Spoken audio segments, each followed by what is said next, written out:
I'm Lawrence Langer from Simmons College in Boston and the Fortunoff Video Archives at Yale, and today is June 27th, 1989.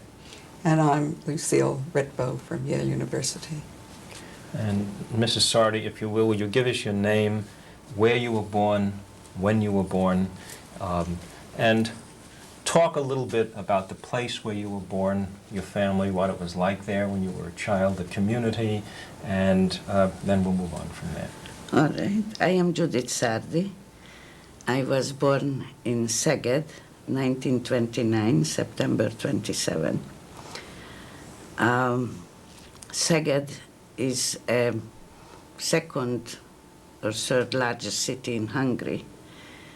We did not live in Szeged, however. We lived in a much smaller town, 7 kilometers from Szeged. Name was Kiskundorozsma. There were about 7 or 8 Jewish families living in that small town. My father was a doctor there. And he was well liked.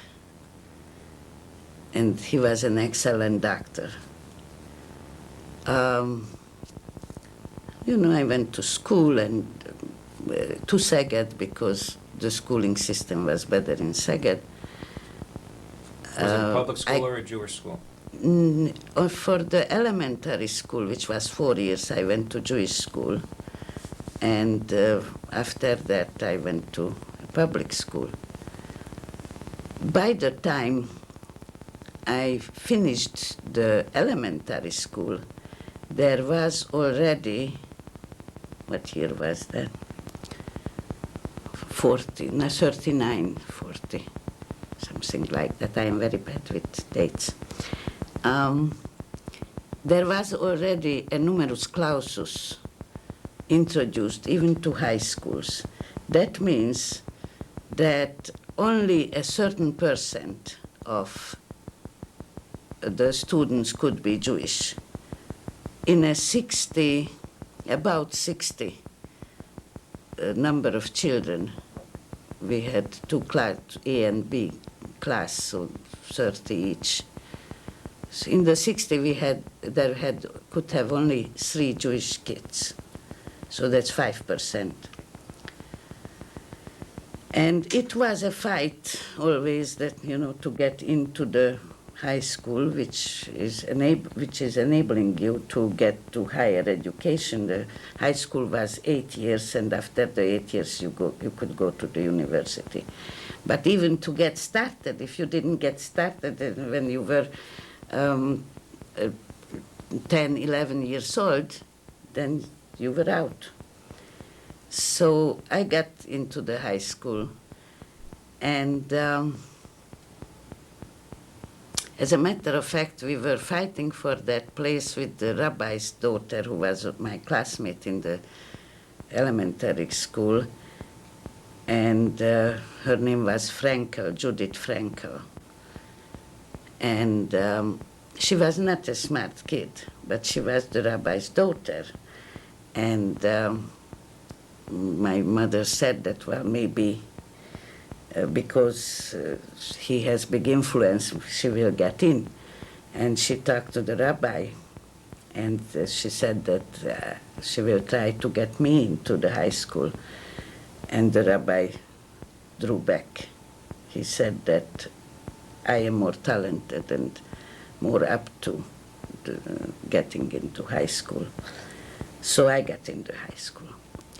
So being 3 Jewish kids, we were not bothered much. There were some teachers who were anti-Semitic, and I could never get an A from those teachers, no matter what.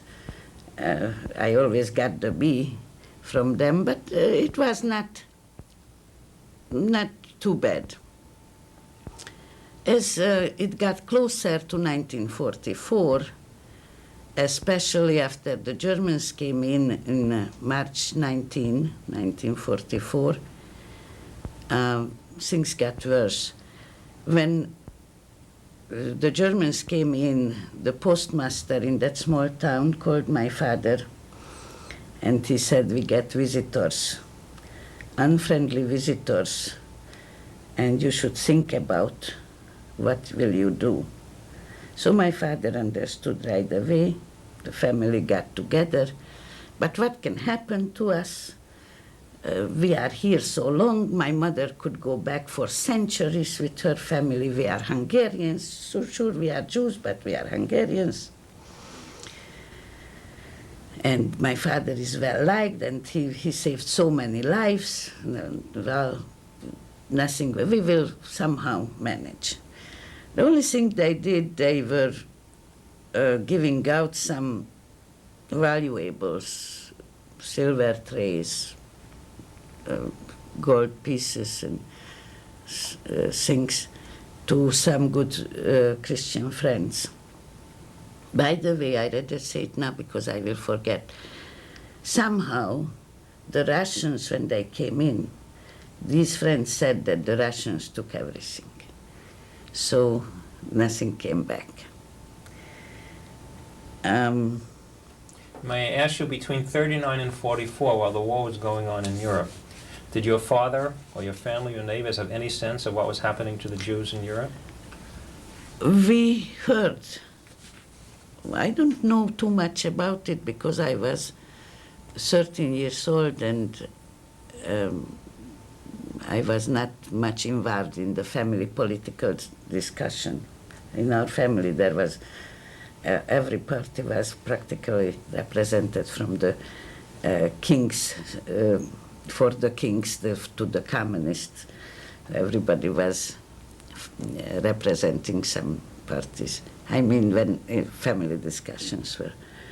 But we did not know what has happened exactly to those. We knew about the pogroms, we knew about that there was the Kristallnacht and the burnings of synagogues. But somehow my family, my parents, could not imagine that the same thing can happen in Hungary. And there was time when they were even thinking of leaving the country. That was between 39 and 44. And then they just didn't. No, we could not imagine all those things that happened. Even as we got closer, we never heard of Auschwitz or those death camps. By 44, you still hadn't heard of Auschwitz? No, absolutely not. So as the Germans came in, there were Jewish laws, laws against Jews from 1938, 39 and on. But, those were inconvenient. We had to give in the bicycles. Jews couldn't travel on the buses. So I had to take the train, 3 kilometers walking to the train station. And during that walking, you were exposed to those kids' anti-Semitic feelings. I had many fights. And once I came home with a black eye, and my mother said, "Oh my God, what happened to you?" I said, "I had to fight. Somebody called me a dirty Jew. You shouldn't have fight. You are a girl." And my father said, "What happened?" So I said that somebody called me a dirty Jew, and they started to throw on me snowballs. So I went after them, and I hit them, and they hit me. And he said, "What happened to the other one?" I said, "The other one ran away crying." He said, "You did good. You should always do that." So, and also in the school, the children, we were friends, right? Schoolmates, friends. I never thought of anybody with hatred, or I wouldn't hate anybody because they were big Catholics, or most Hungarians are Catholics. And then it was already after the Germans came in.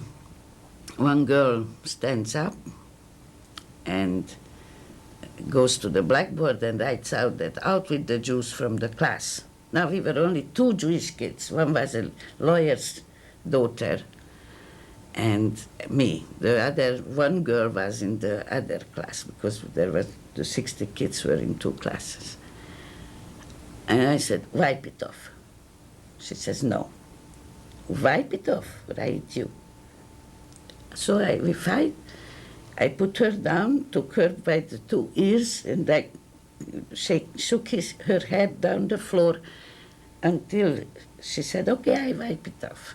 After that, there was no anti-Semitic written out on the blackboard. I am not saying this because I am proud of it, but I just want to say that we had to fight always because we were Jews. We had to be harder. We had to do extremely well in order to catch up with the others, because we were judged harsher and harder. When the Germans came in, soon after, they started to organize ghettos. Now, as I said, in our little town, there were only about 6 Jewish families. And we had a very big household because we lived together not only with my father, my mother, my brother, me, then my aunt, my mother's aunt, who was 72 years old and blind, and my mother's brother and my mother's cousin, and 2 servants. We all lived in a very big house. And because my father was a doctor, he had to go out visit the sick people.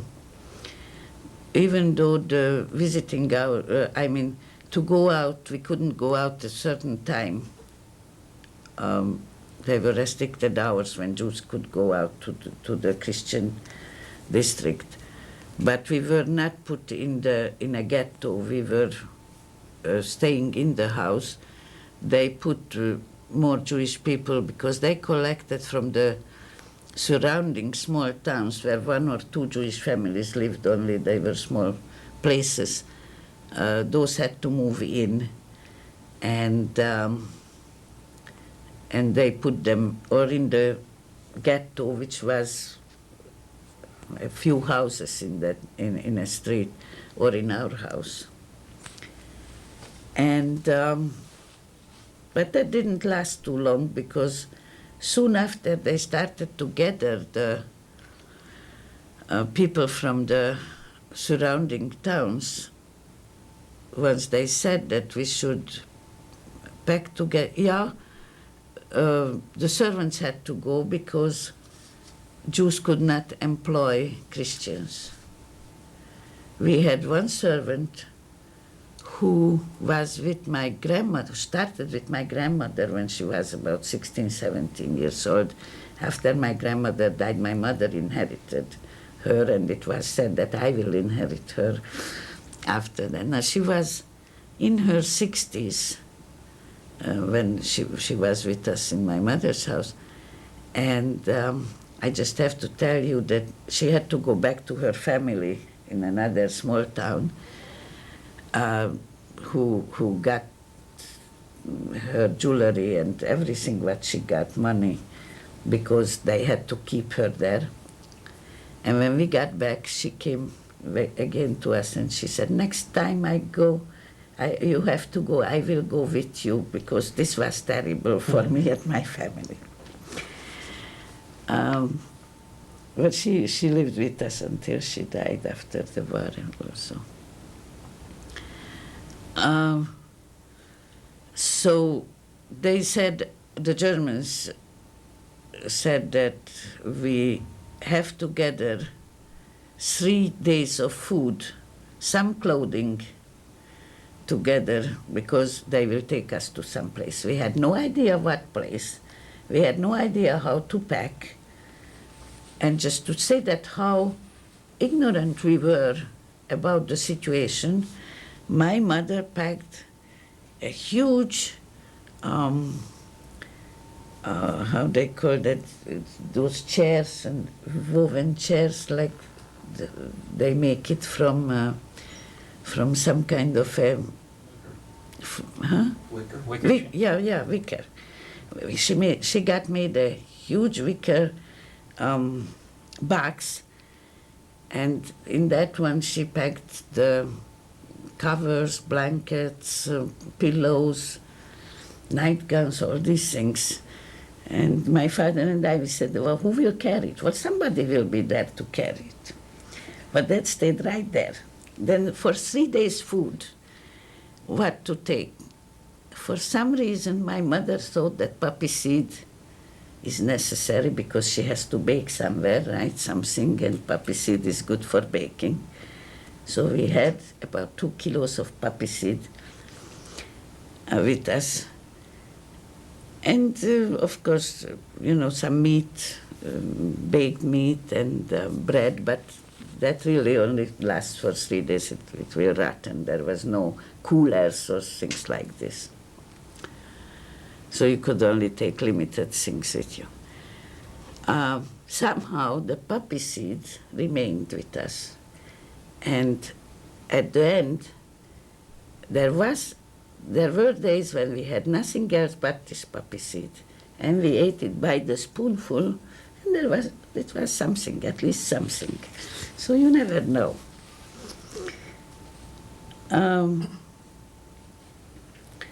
When they said that we should take our things with us, I had a strong shoe with me, one dress. My mother packed other dresses also, but that didn't make it. And we were taken to a room. It was evening, and still it was the same little town, and they were searching for hidden jewelry, gold,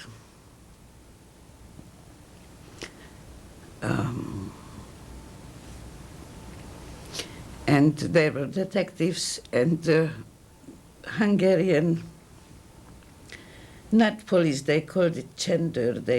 Those were the ones which were as harsh or harsher than the SS. And there they threw out things. They went over what did we bring. And things like luxury things, they said, like toothbrush, forks and knives, most of the food, more than one change of underwear. All those were taken away. The blankets, the pillows, they didn't even make it to that place. So,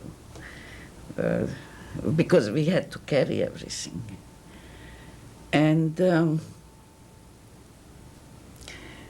they were very harsh and rude. And one detective says to my mother, here, they were throwing on the floor, they took it out from the rucksack, from the backpack. The stuff, they were throwing it on the floor, and then they said, finally, here what you can take, and over there what they wanted. And there, take your stuff, take it away and go out from this country with a backpack, the way you came into this country. And my mother was a big woman and a very proud woman. And she said, me? You talk to me? You came to this country. My ancestors were here for centuries, and you have no idea where you come from. And the detective wanted to shoot her. And my father and I, and my brother, we pushed my mother out from the room so that she won't And these were Hungarians she was talking These were about, not the Germans. Hungarians. These were Hungarians, the same Hungarians who my father, the doctor for it, saved their life. And that was one reason why he said that he wouldn't go back there, because he couldn't be nice to them anymore.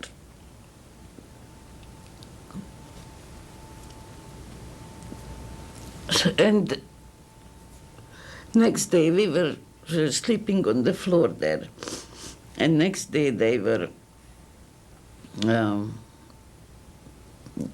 saying that we have to get everything together and go to Szeged.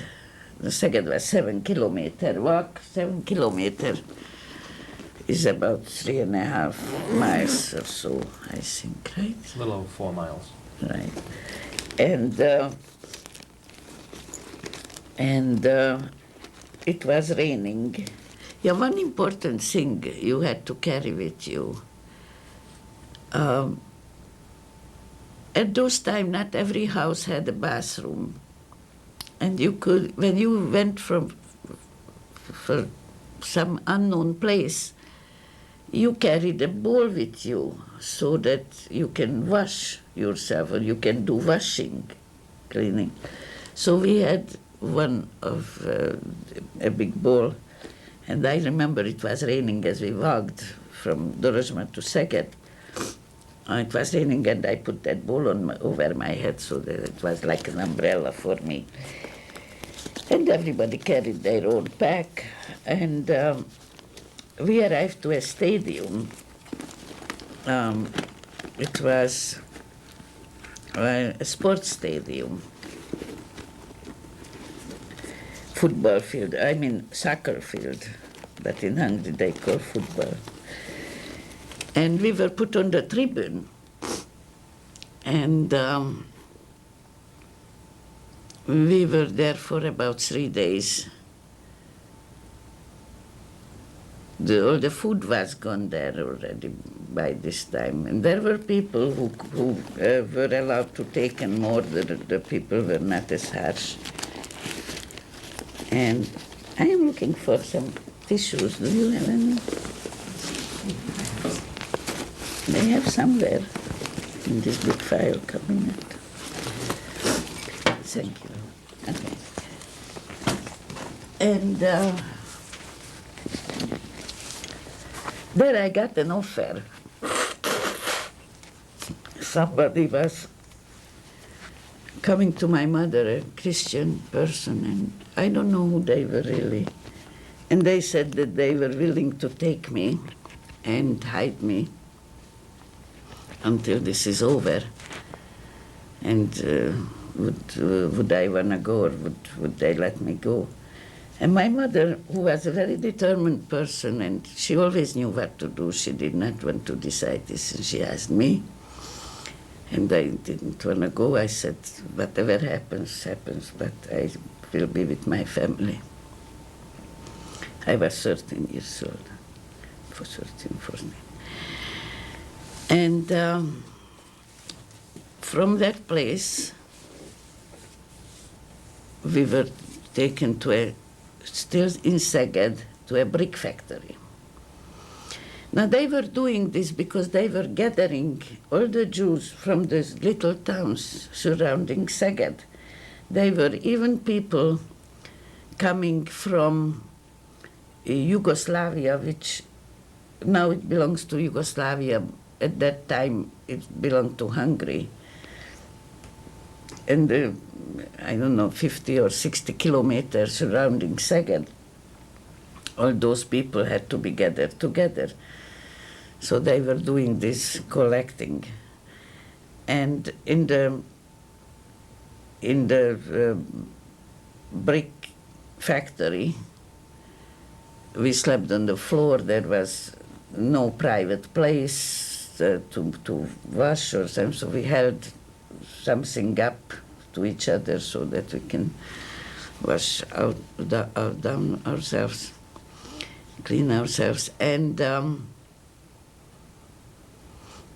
there were Christian priest coming in, and they said that they were trying to convert people. They said, if you convert, your life will be saved, and all this story. And my father was not religious, my mother was. But my father was, who said, we won't change our religion. We were born as Jews. We will die as Jews if we have to. The religion is not a coat, but you can change with the season. I will never look at that.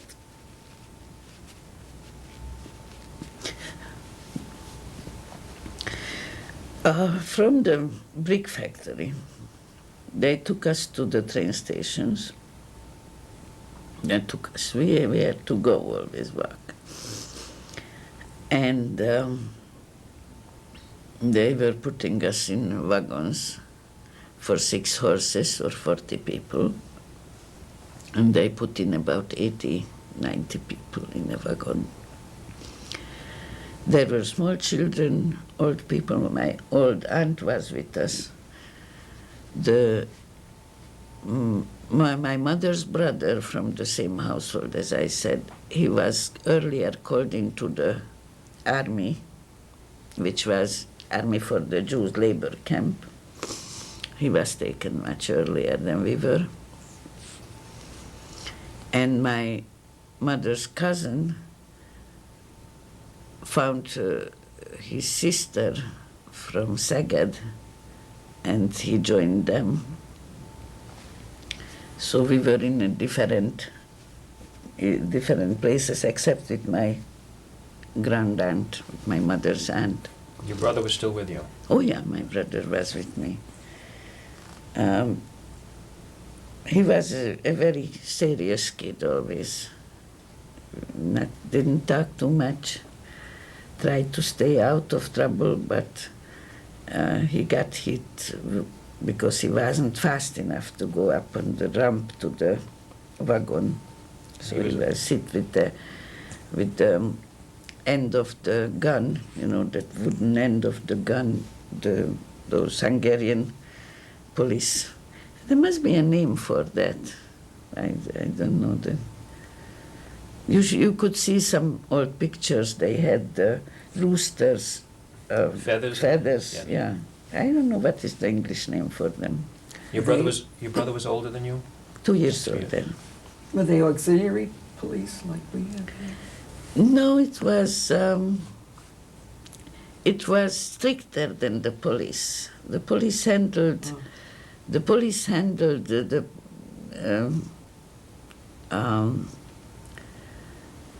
how they call it, easier crimes. These people handled the heavier ones, and they were very tough and rough people.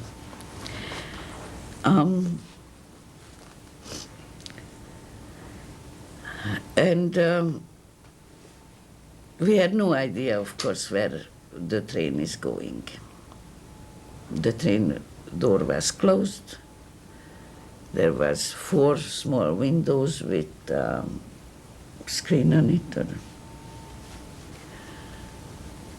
And they put a pail in one corner because there was no toilet. That was the toilet. And then the train started. And we looked out the small window. The train sometimes stopped, and we were trying to get some water because it was summertime. This was June, mid-June. And we were trying to get water. Sometimes we could, sometimes we could not get water. And then there were 90 people for a glass of water. And one night we woke up for crying and screaming. And turned out that a woman on the other end of this wagon had a small child, about 1 week old, and she cut her wrist and the child's wrist because she thought they cannot make it. And So they were yelling, screaming, "Doctor, doctor." My father was climbing over people's back, and whatever he could find, he had very small supply, doctor's medication supply with him, whatever they left for him. And he used that to stop the bleeding, and he saved the life of those two people. And they both survived the whole Holocaust. That little boy is a musician today. The mother, I don't know if she still lives or not.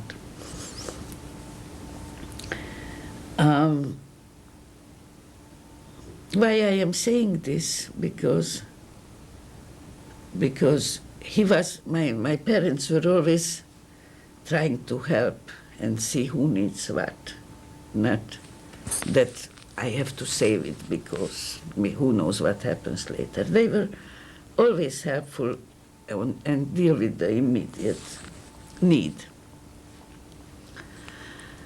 Our train was going to east.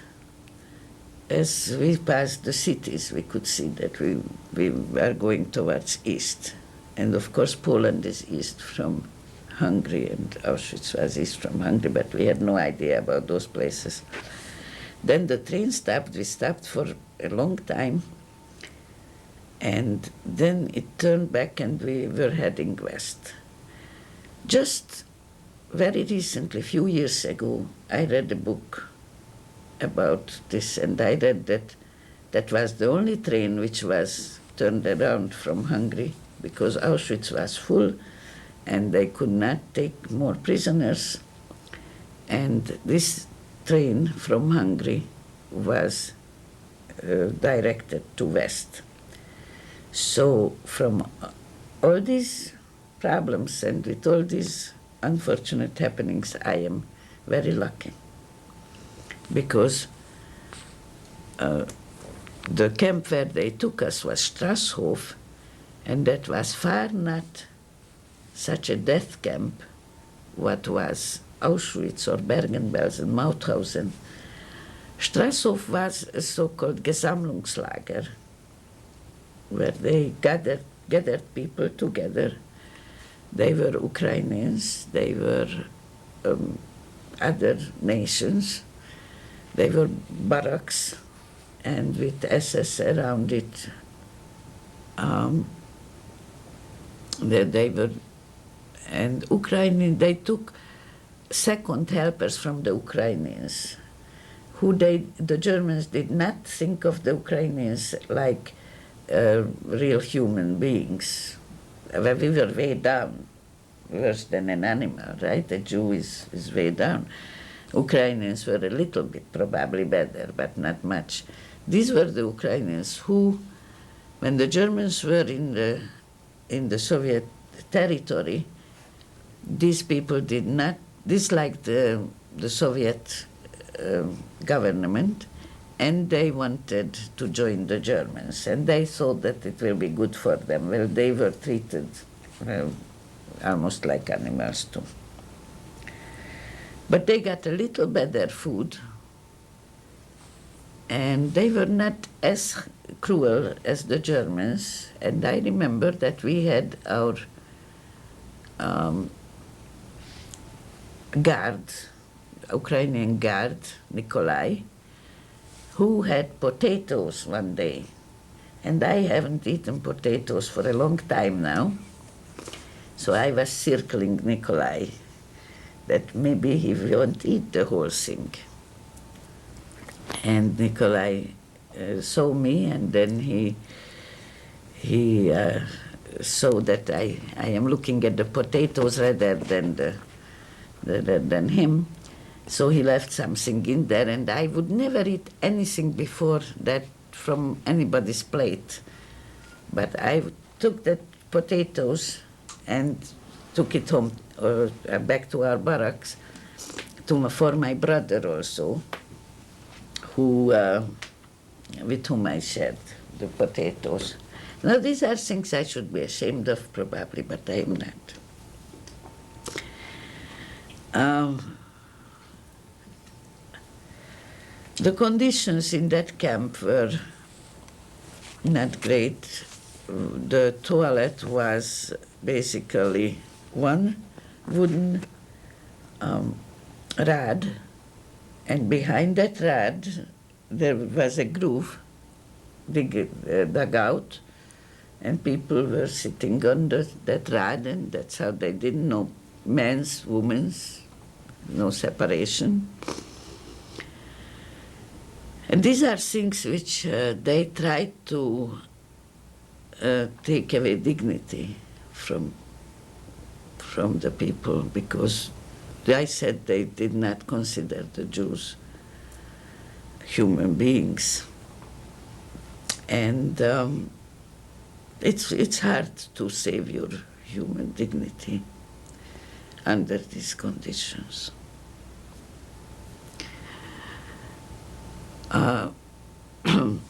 Were you together with your family in the Yes. same barrack? Yes, we were together in the same barrack. Where was Strasshof located? Very close to Vienna, about a few kilometers, could be within 20 kilometers or maybe closer, So it was in Austria. in Austria, which was under German Yeah. territory. The Austrians were not really, we didn't see Austrian people. As a matter of fact, we had no communication with the outside world. And the only thing was that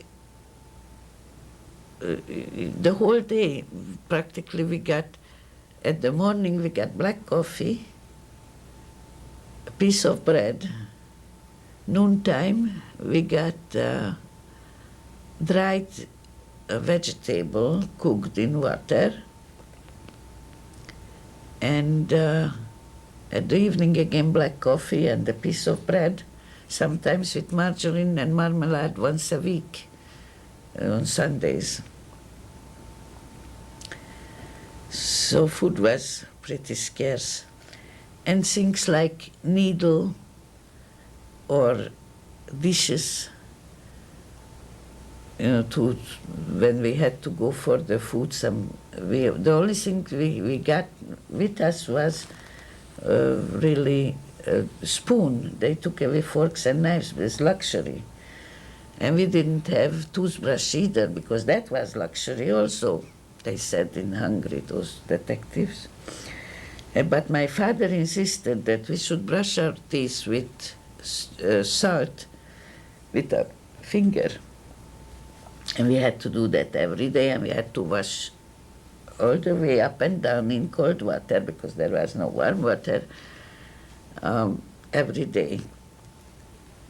And that was very necessary in those conditions, because they were full with bugs.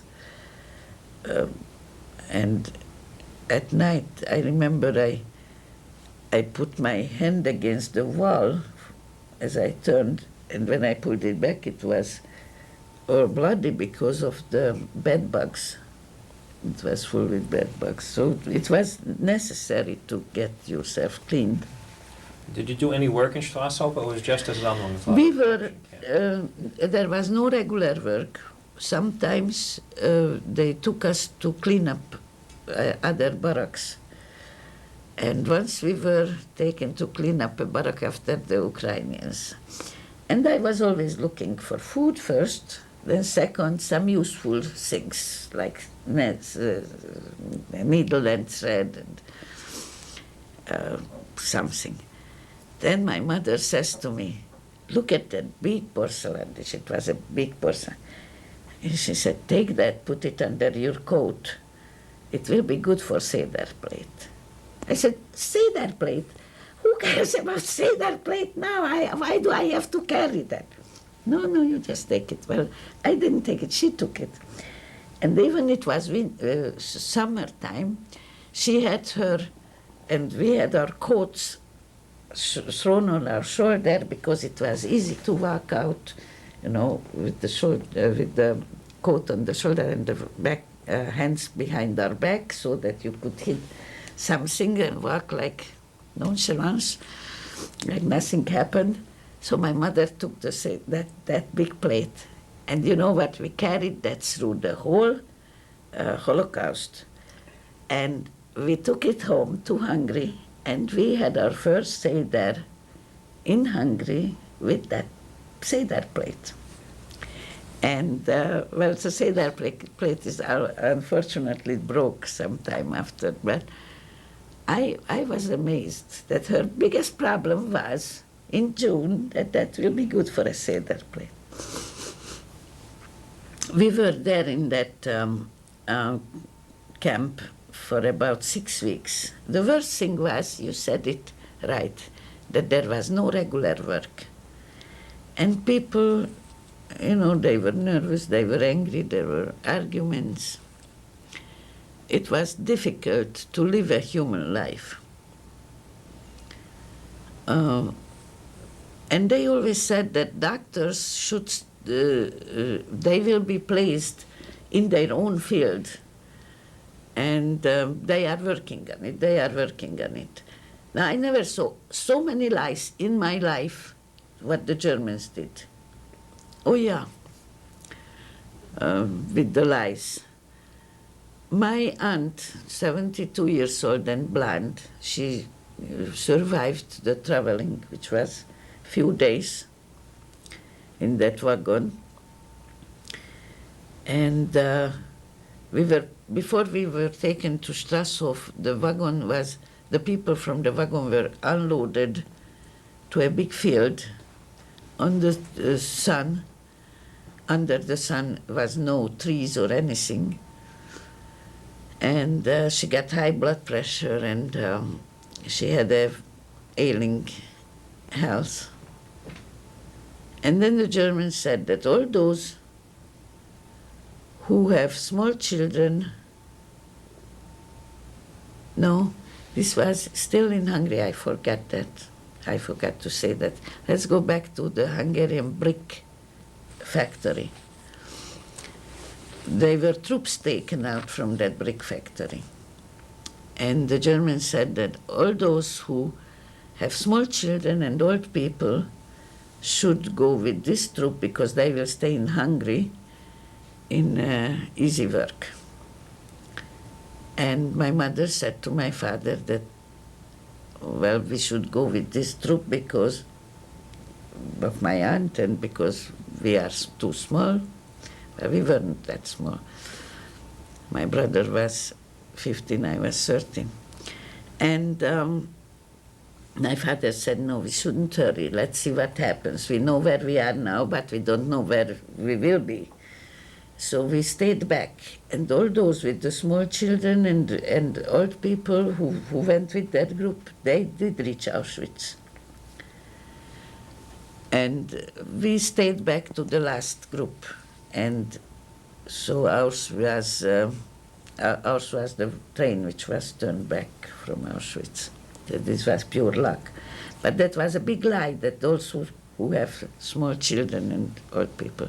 Now in Strasshof, when we were on that big field, the Germans came and said that there is an Alte house, elderly, Jewish home of elderly, in Vienna, and the old people should go there. They will take old people to the Jewish elderly home. Well, my mother didn't believe it, and she was perfect German. She spoke perfect German, and she was talking to the driver and to this and to that.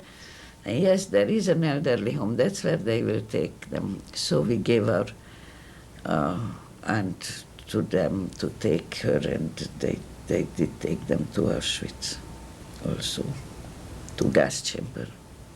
I don't even really know if it was Auschwitz or any other camp where she was killed. But there was no such thing as Jewish elderly home in Vienna where they would take the Hungarian Jews. So we lost her. And they said that the doctors in Strasov, they also said the doctors will have maybe they will work as male nurses, but in the health field, in this field. And of course that wasn't true either. And finally a bunch of doctors remained back because of this, and then they took us to a farm, to work on the farm that belonged to a baron, and they were short in workers, so they got the free workers in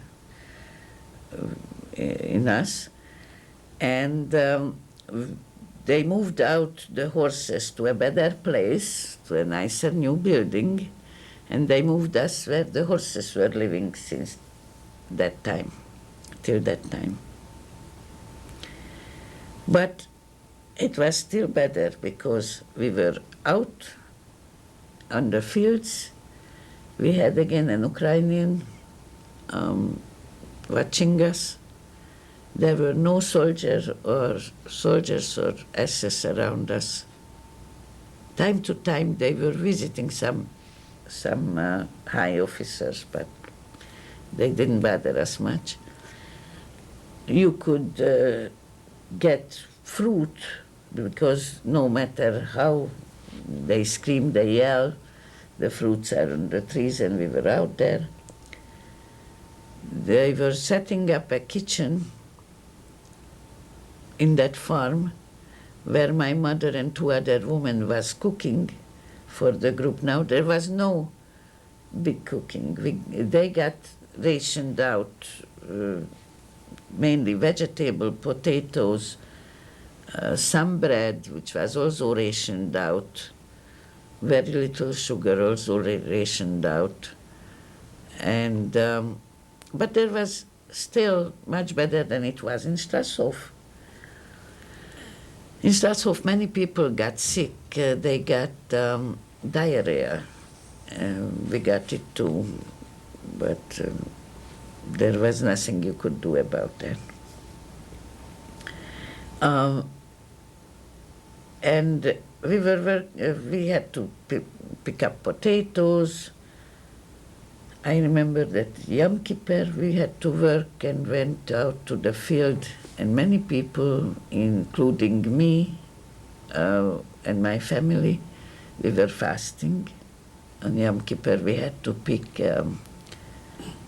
Gurken in German, what's that? Cucumbers? Cucumbers, and they had, and their hands were swollen. But these are, to compare to other places, this was still heaven.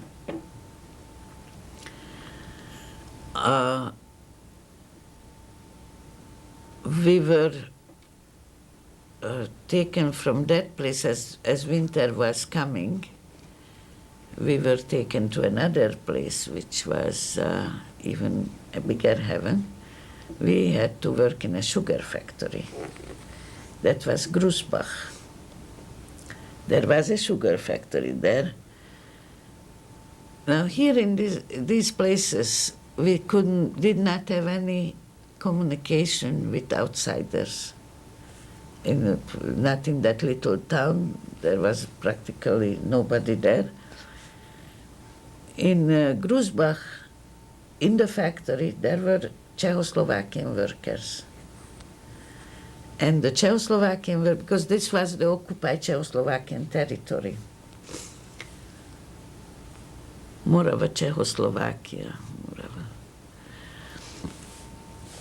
And the Czechoslovakian people were very much against, most of them anyway, very much against the Germans, and they were trying to help us. They were giving us food, in secret, of course, a sandwich. They were bringing their lunch to workers, and if they saw one of us, then generally we were not allowed to communicate, but we managed somehow, always.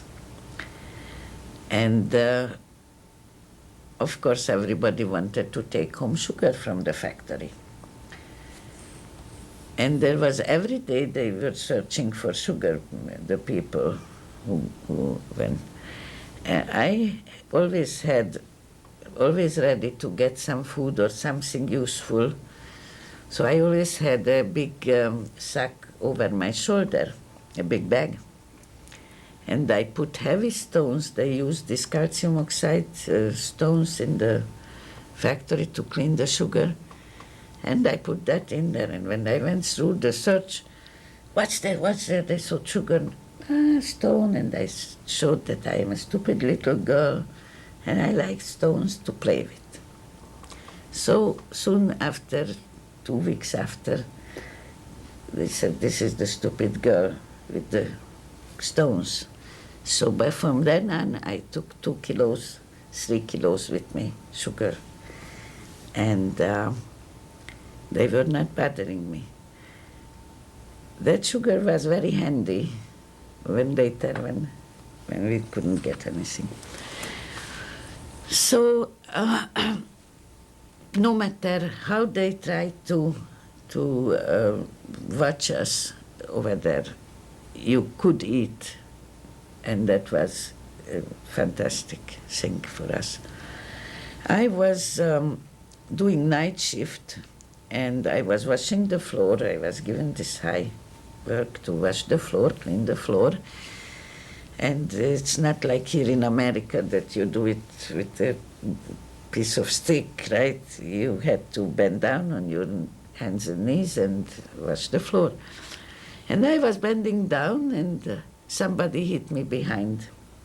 I was very hot-blooded, Hungarian temper, and I had the rug in my hand, and I didn't even look, and zoops in his face. And he was a German soldier. And right away that he starts to yell and starts to his revolver. And the Czechoslovakian workers gathered around him and start to joke. Hey, I don't remember his name, Herman. What did you do? And they were shoving me out from between their legs, you know, that my hands and knees, I was running out. And they were hiding me until this guy went away, and they were joking, so he didn't come after me, which was lucky, because a Jewish girl to hit a German, that was, you know, like a big crime.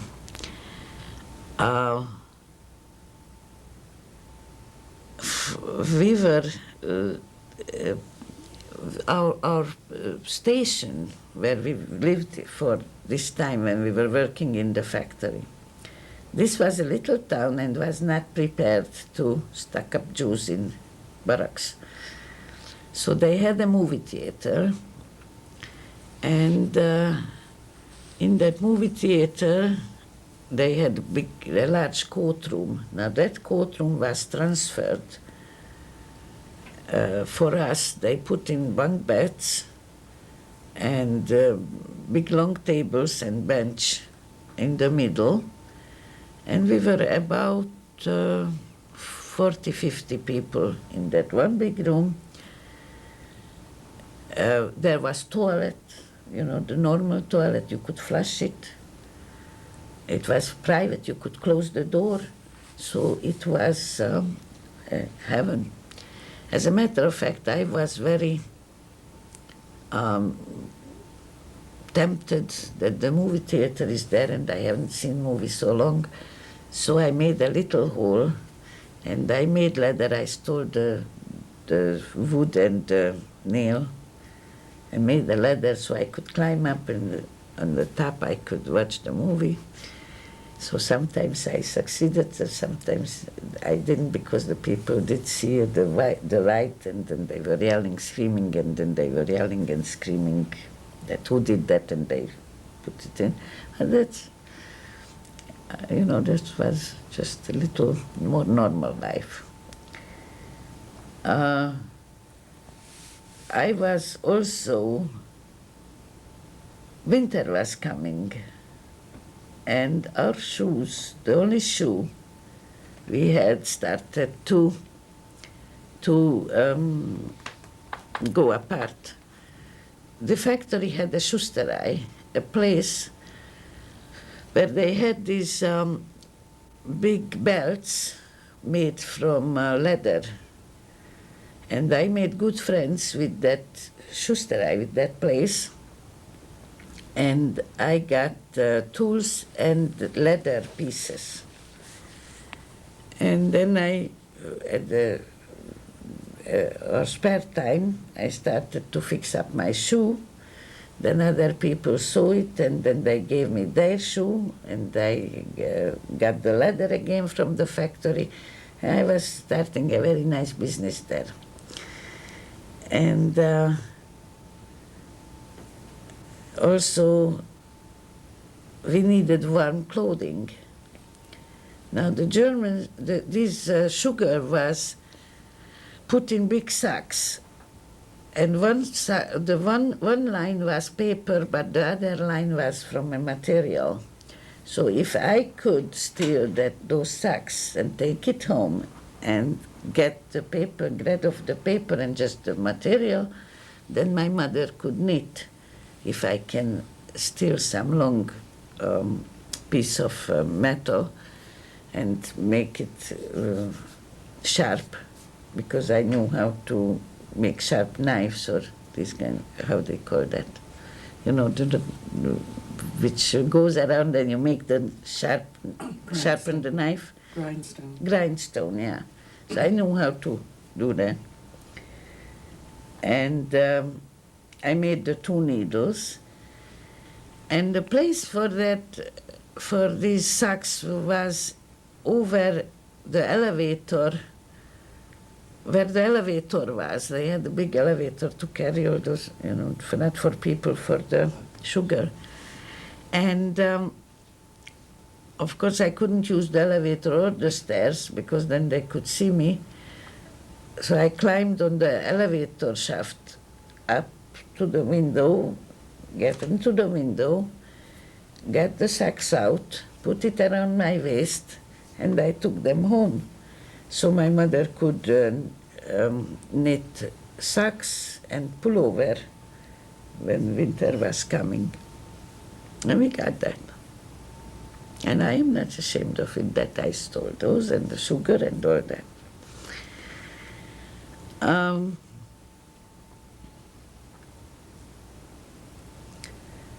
From this place, we were taken to Untertemenau. Remember what month this was? Still 44, or was it now 45?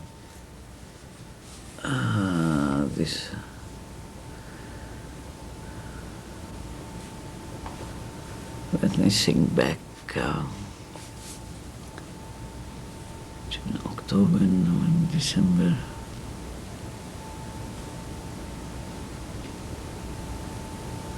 We were, or early 1945, yeah, or late 44. I should have asked my brother, I should call him up in Hungary. It was either the end of 44 or the beginning of 45, Right. in the winter.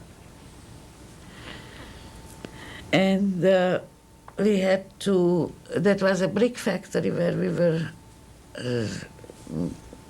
put, and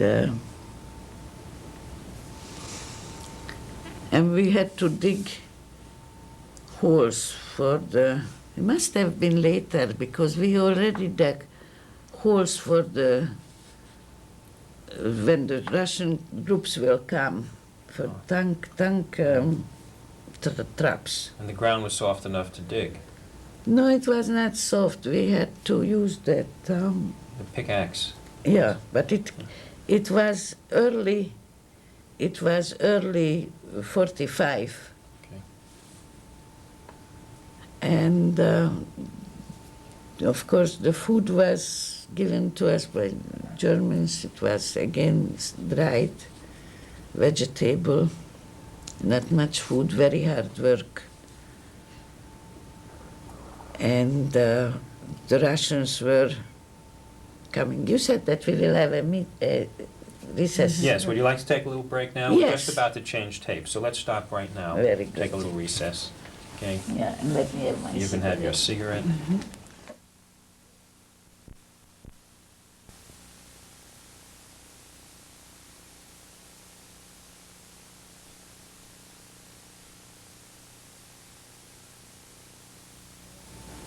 I think, yeah, he's going to cue us. Okay, well, Mrs. Sadi, let me ask you this as you go on. As you describe Strasshof and Grußbach and Unterterminal, things don't sound very bad. You were hungry, but you don't talk about being beaten. You haven't mentioned executions, anyone being starved to death, taken out and being shot. Did none of those things happen? None of those things happened. no, there were beatings, some beatings in Strasshof. But I only faintly remember an incident that we were out on the courtyard and we had to stand there and then we had to stand there more often when they were giving orders. But I only remember once that they took out somebody and beating him there. But no, Strasshof was not a death camp. There was no gas chamber. Of course. And nobody even in the wagon, nobody died. There were some from other wagons when we arrived to that big open place from the wagons when we came out. Then there were some people carried away, but I don't know if they were dead or sick, unmovable, what happened to them. I didn't know them. But now you're in Unterterminal. Yeah, well, let me go back to Okay. Probit, because I said that we had our own kitchen where my mother was cooking with two other women, older women, and the food was all right, even though it was no meat and things like this. So when we were working out on the field, I saw a little rabbit. And although I do love animals, I went after that rabbit and I caught the rabbit. I gave it to a man who knew how to kill a rabbit. And then I took it home to my mother. I said, "Here, cook it." And then we had meat. That was practically the only time we had meat. And I don't think I could be that fast ever, except that I wanted to have meat. Yeah, now we were in Unterterminal. The place was in a brick factory again. Not too bad, again, bunk beds. But this must have been an office area or something, because there were separate rooms. So there were only 8-10 people per room. And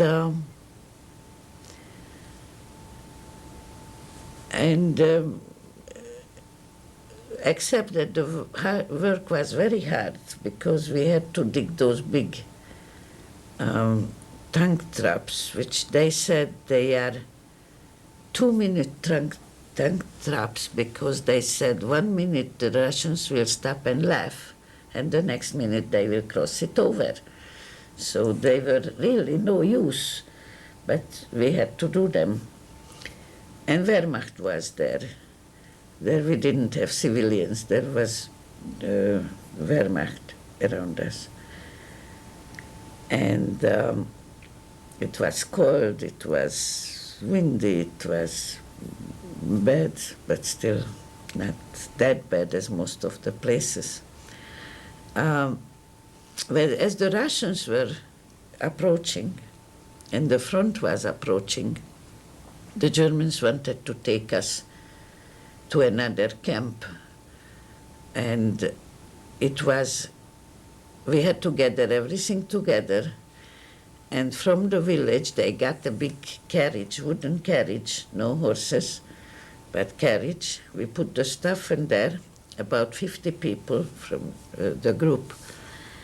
And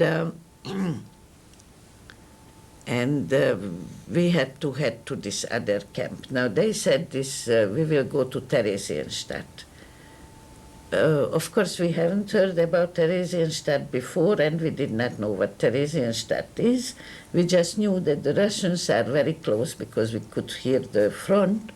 Excuse me, you said wagons and no horses. You mean No you horse. You pulled them. We pulled the carriage, yeah, but it was still better than carry. You know, we pushed it. Many people were there, so we could do it. And then we started to go. Walk again, pulling and pushing the carriage up on the mountains, down the mountains, left and right. There was forest, and it was already April, early April or end of May, last days of March or early April. And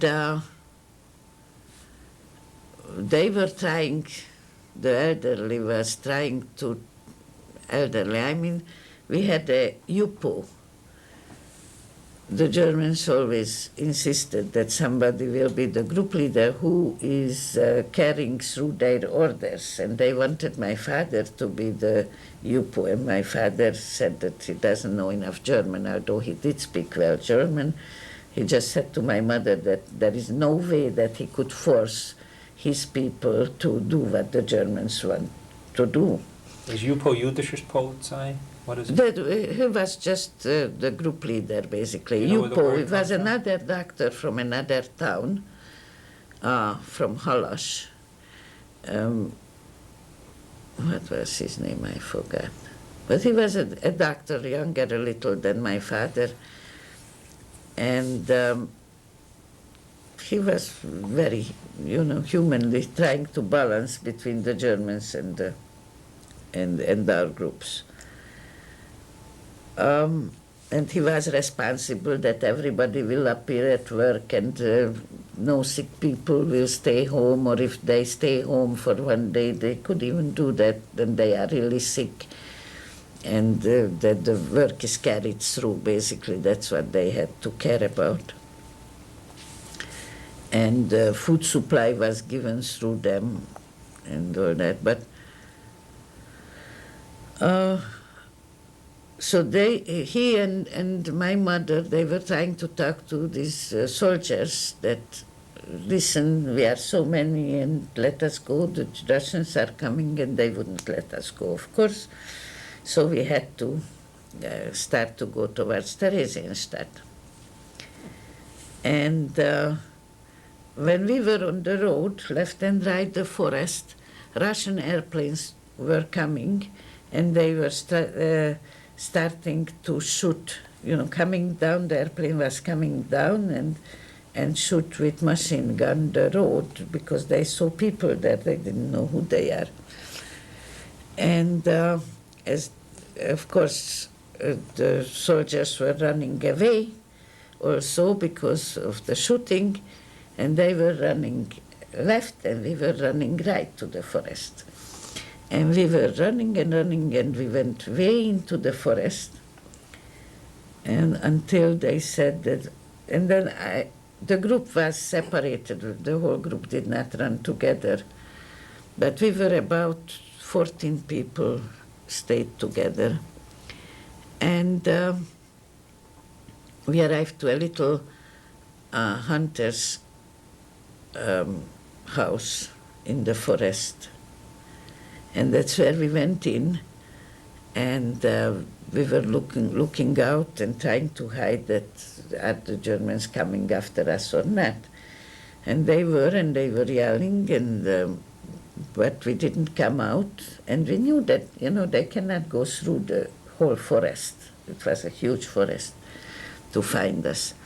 So finally they left. And then we were on our own, and we went back later, much later in the evening, to the carriage, because that's where our stuff was. But that was already pulled to pieces. I think from the town, maybe people got what they wanted or what they needed. We had a few cans of tomato sauce, what my mother got from the kitchen when she was cooking, the poppy seed, and some sugar. And then we went back in that house, and we were staying there. And one night, somebody opened the door, German soldiers, and said, "Who are you?" And my mother answered that we are Hungarian refugees. We are going with the Germans pulling back from the Russians. And we somehow lost our way and lost our troop, and my mother gave a big story. And we are Hungarian refugees. Okay, so at the morning, we will find our troop. And we said yes. And everything was fine and dandy, but they came back because I don't know where, they found again Ukrainians. And those Ukrainians said that these Jews are in the forest. They were working here they were living in this factory. And because they was only a few kilometers away.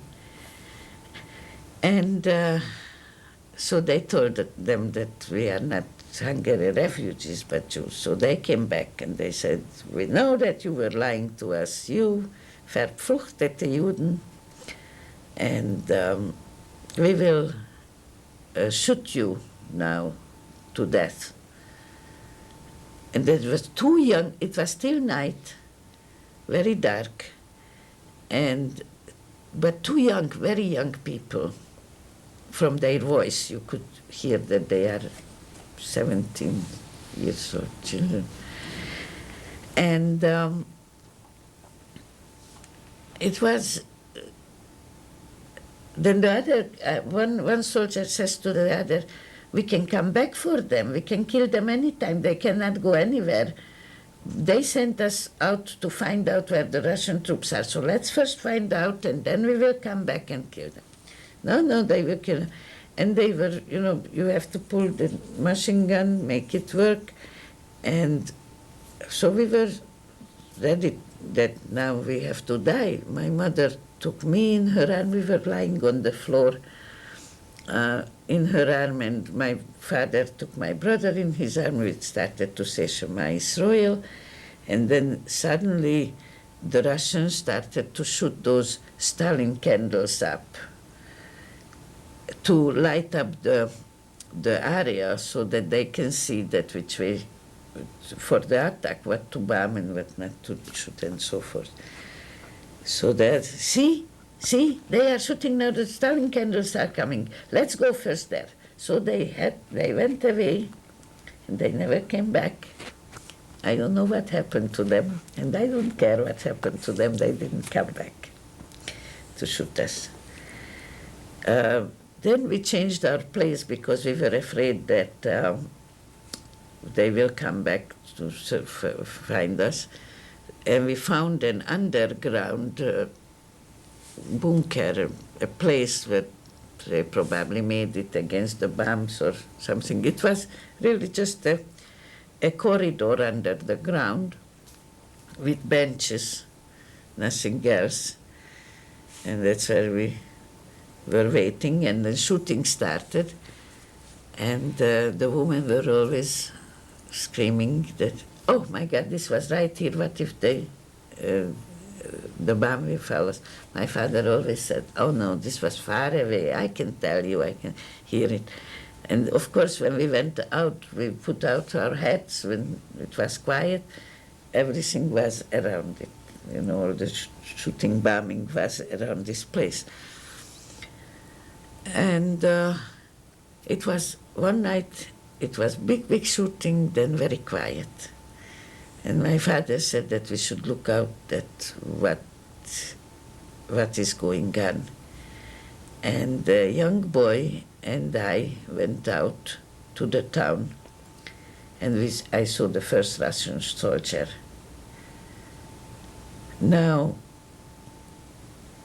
I was very happy. I knew the whole thing ended. I ran to him. I said, I want food. They gave me cigarettes, because that's what he had. He had no food. So I went back. My parents were smokers, and of course, they never got cigarettes. The only way I could get them cigarettes was that I asked in the factory people for cigarettes, or when we went through the town to the workplace, I always went in the place where I could pick up the butts, and they were making cigarettes from those butts. Anyway, so the Russians arrived, and then we found a Jewish doctor among them who supplied food to the people. Yeah, most of the people came back from the forests to the same place. So we were again about 40 together. And they gave us food, and they said, what do you want to do? So we said, my parents said, we want to go back to Hungary. So we got a paper that we can go back to Hungary using any kind of transportation. And of course there was no transportation, so we started to walk towards Hungary. And till today, I could never figure out how did my parents know which way is Hungary. Well, I mean, I can get lost between two streets, so I am very bad in orientation. We started to walk back. We took the Seder plate. We went through cities which were bombed down. We went by a sugar factory. I don't know if it was the same sugar factory, I doubt it, which was bombed down, and the sugar was on the sidewalk, burnt like caramel. And the houses were abandoned. Where food we got from houses, from Russians sometimes. We made, as we went, we took the food. We never thought what will we have next day, or how we will live the next day.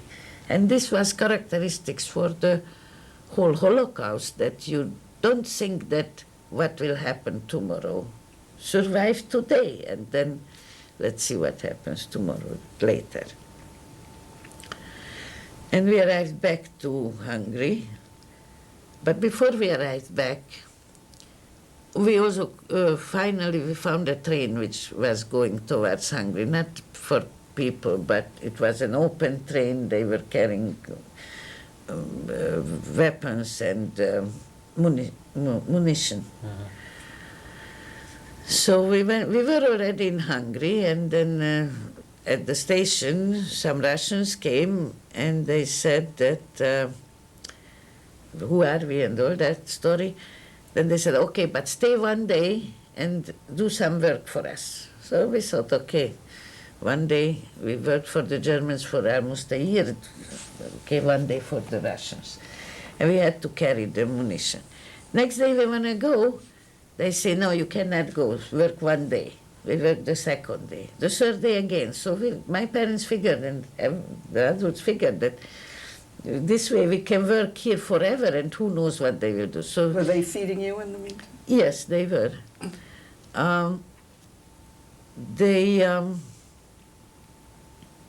Also, two Russians beat up my father when he was getting off the train at one station, that they were crazy about watches. A wristwatch or any kind of watch. It looks like there was shortage in the Soviet Union at that time. And of course he didn't have a watch, and so they beat him up. And we had to carry him up at the wagon.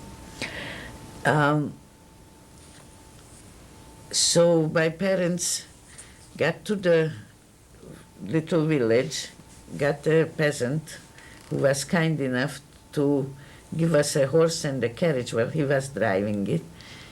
And we had to drive to the next city, otherwise they might keep us there forever. So we got away from them also. And we arrived to Budapest. The Joint, the Red Cross were big help to try to find and place people, and food was given by the Joint distribution.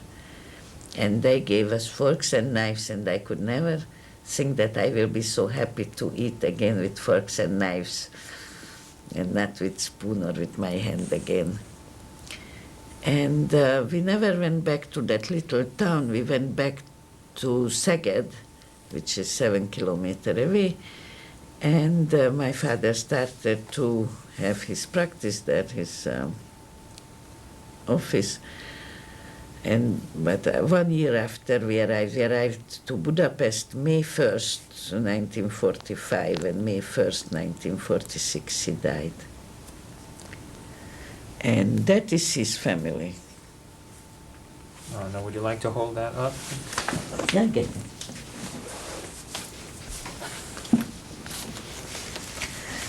Hold it straight. Can you have that? Is that all right, or do you want it on her chest? No, Could you identify the people? Yeah, this is my grandmother. She died in Auschwitz. My grandfather, he died much earlier than the war. This is my father. He came back, died 1 year after the Holocaust. This was his sister, died in Auschwitz. His sister's husband died in Auschwitz. Their daughter, she escaped because she was in Budapest. But they had a son, also died in Auschwitz. This was my father's brother, younger brother, died in Auschwitz. His wife died in Auschwitz. One of these girls is his, and they had another daughter. They died after the war, after they survived Auschwitz. And they were taken to Sweden, and from Sweden I heard that a ship was directed towards to take them back to Hungary, or they were living in the Transylvania area. And that ship went on a mine, so they died then. This is my father's youngest sister. She was living in Romania, and she survived. She's still living. Her husband survived in Romania. This was my father's sister, died in Auschwitz. Her husband died in Auschwitz. They had a son, he died in Auschwitz. And this girl is the child of these people, and they were in Romania, not in Hungary. They survived. But most of my father's family is gone because... Whom was your grandmother living with?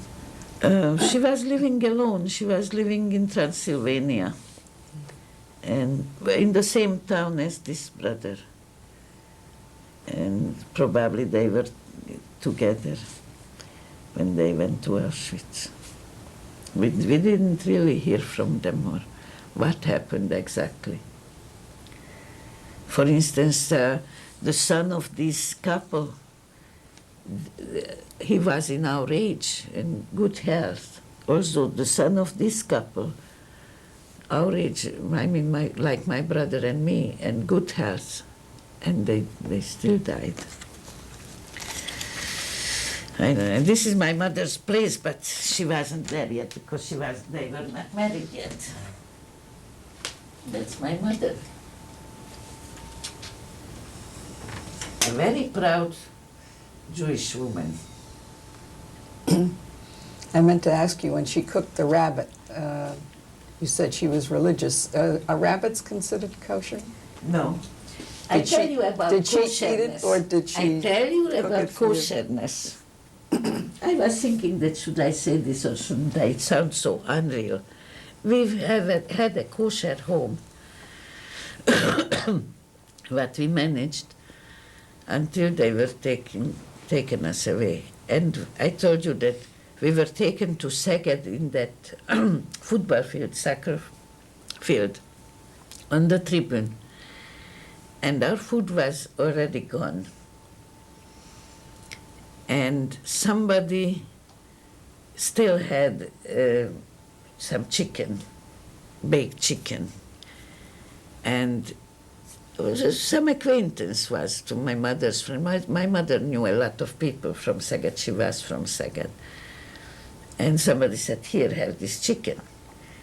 And I said, I took it and I took it to my mother. I said, I can't eat that. These people are not kosher. And my mother said that from now on, you can eat anything, everything will be kosher until we get home. And all these rules are now, how they say? Suspended. Suspended, right. All these rules are suspended. You couldn't. How Yeah. could you?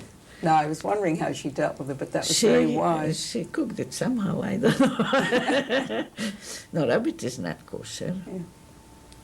And I never had rabbit before or after. Did most people on this transport that turned around west survive, as far as you know? Yes, Yeah. yes, absolutely. As a matter of fact, when they said that the doctors will have a special treatment and they will go to their professional field, there was another couple from the same little town.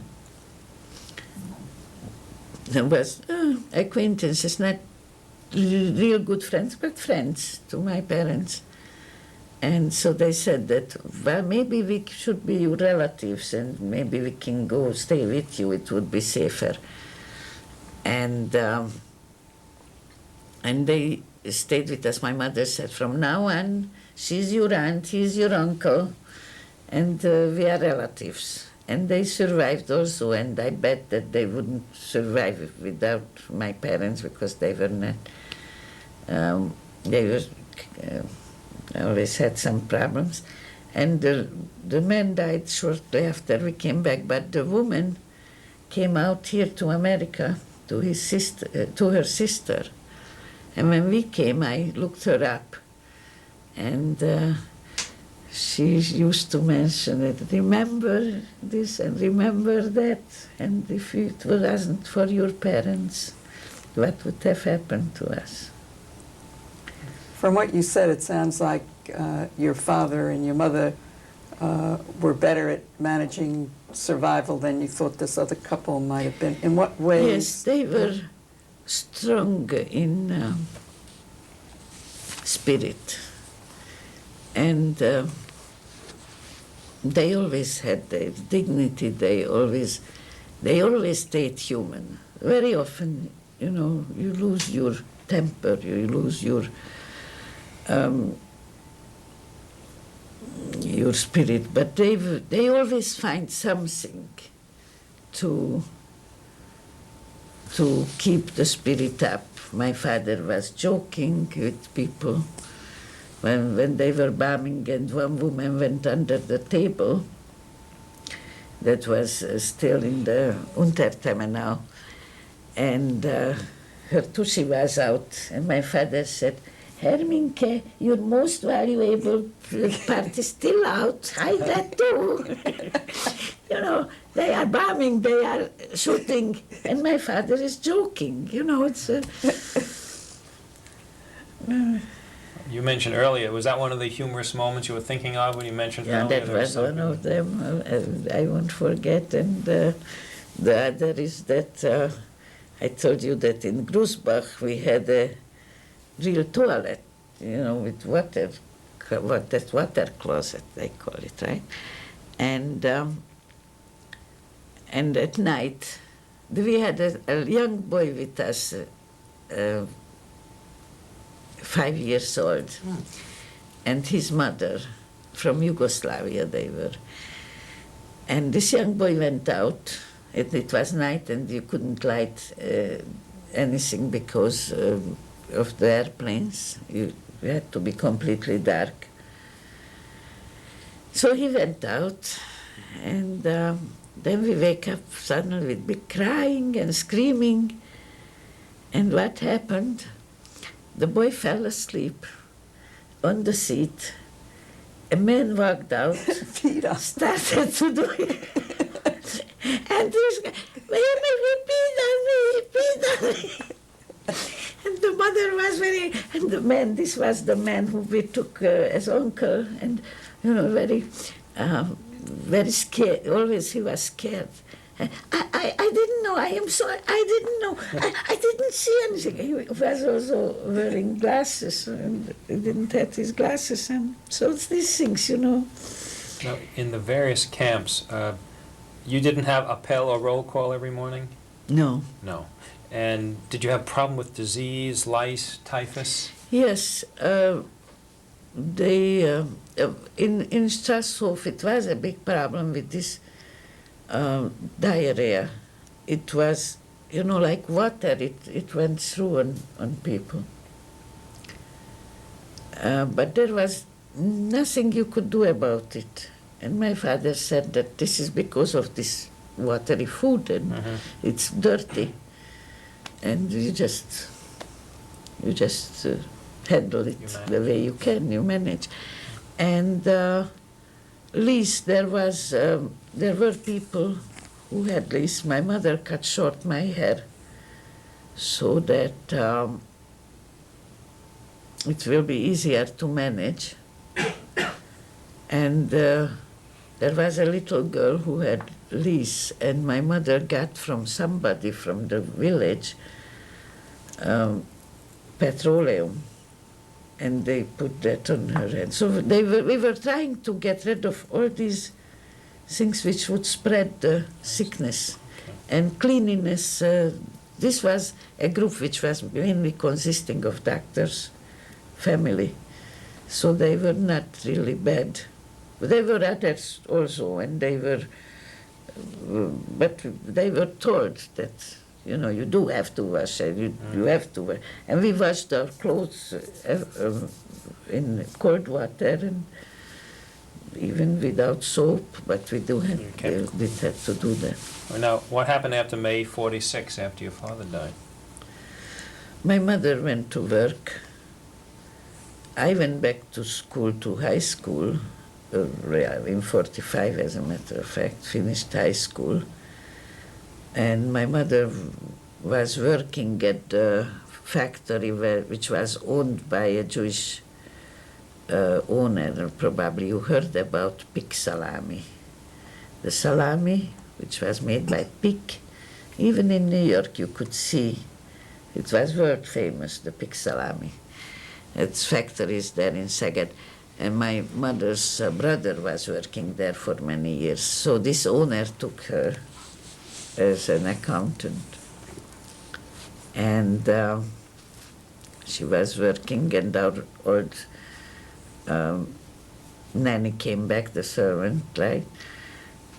And my mother made money for the four of us. And my brother and I, we were tutoring, making money with tutoring.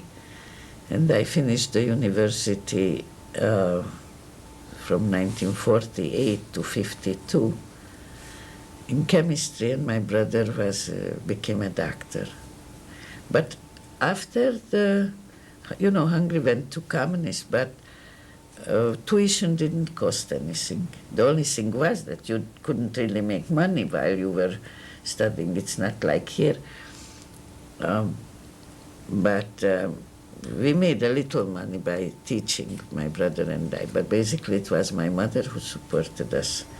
And Joint was helping when we got back a lot. I grew out all my clothing, and plus everything got ripped already. So Joint gave us clothing. The only thing I could get at that time, it was a yellow pullover with short sleeves, a white short, and the checkered, blue and black checkered socks. And I don't know what kind of shoe. That's how I went to high school. And then, people went as they could. It was no problem. But I went to a strict high school, and then after things got more normal, they said that they request that people should not go with short in high school. But our Joint was a big help. When did you first find out what happened to your father's family? Remember how you felt about that when you heard about it? How I felt, I became an atheist. I said that, how could this happen? Then I became a Zionist. Then I became a communist. Then I became just a person. And I went back, I am religious and I am not atheist anymore. It's unbelievable, still that normal human beings, how could they be so cruel, so much against each other? But it is also, I remember also that there was a psychology, and this certain psychology they are using on people, that people were practically happy to go to war. Now that's very abnormal to me, to be happy that I will go and shoot somebody. But there was a mother, she was Christian, I never heard anybody Jew saying like that, but there was a Christian woman, my mother came home from the marketplace, open marketplace, kind of said that, listen, this woman just lost one of her sons, he was a pilot, and one of the fight, he lost his life. And he has another son, and she said that, I hope that my other son will also have such an honorable death. She said, how couldn't she die? How can a mother say things like this? But it was so much put into people's mind, brainwashed, I think, that it is an honorable thing to drop dead for the country. It was not for the country. Nobody bothered really hungry. And this was how Hitler could make the people crazy also, that they felt like they are above normal and above superhumans. That's what, I don't know how can people be so stupid. Mass psychology is also very different. When they are in mass, they do not feel the responsibility for their individual act. They are in a mass, and that pressure on an individual that I am responsible for what am I doing, that is not there when the people are in a mass. And probably that's what made my parents also different, or our family different, that we always had to be responsible for whatever we do. We are responsible for it. I remember one thing, for instance, that we were working in Probitz in the fields, and I was working, there was a closed section with fence, it was somebody's garden. And we were working on the Baron's field, right? And in that garden there was a beautiful pear tree, and under the pear tree there was, I am not kidding, such big Pears. pears. And I was looking at it, and how can I get it out? And I was trying to avoid any attention and going beside the fence and then pick it with my, I had to work with a fork, a big fork, trying to get that under the, anyway, I got it out and I put it in my big shoulder bag that I will take it home and I will share it with my mother, father, and my brother. It was a huge pear, bigger than this. And it was yellow, and I was hungry. And I said to myself, okay, I only bite one piece. I bite one piece, I put it back, it will get dirty, I bite the other. Anyway, the pear never got home. I was crying, and I still today I am crying that I did not share that one pear with him or with my parents, because they were hungry too. It wasn't only me. But I still feel responsible. And I told them, but and my mother, of course, said that, but don't worry about it, good health. It's good that you ate it. You know, only I made a big thing out of it. Still today I remember. And I always, whatever I could get, I always took home to share and to give it to them. And my mother was very smart. I was always the hungriest. My brother was like a fakir, you know, like an Indian who can stay without food for many months. As long as he had something to eat, he didn't mind anything. And I was always the hungry one. And we got so little food when it was in Strasshof.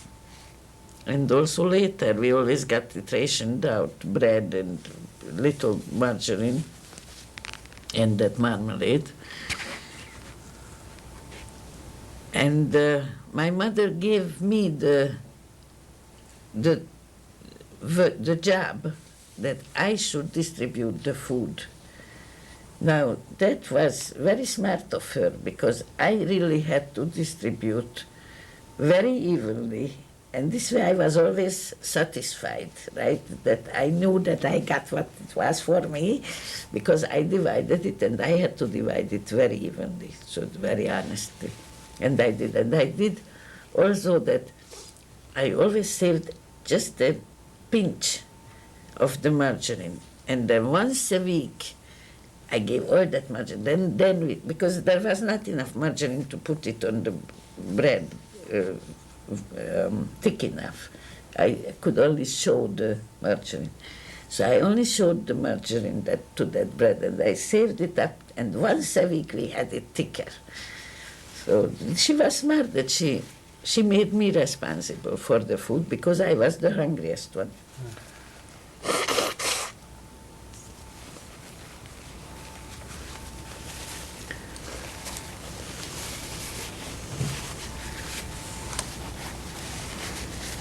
Well, that's my story.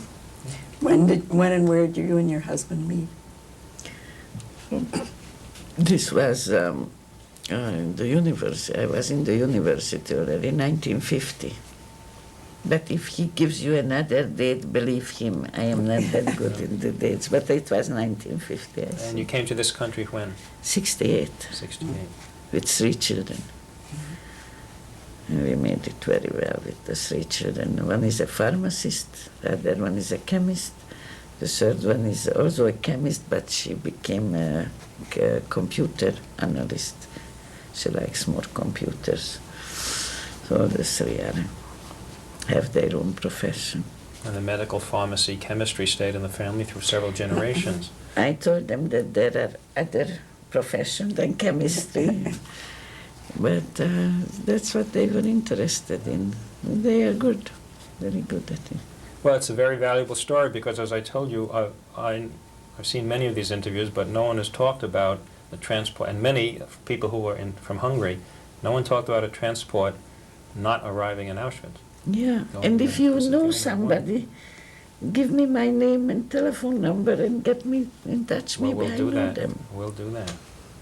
I would like to see those, especially those women whose little boy got beaten. I would like to meet that woman again. She was very nice. Well, we thank you very much, Mrs. Son. I thank you. Oh, yeah, how do I get a copy of this? Was she given a form? Yeah.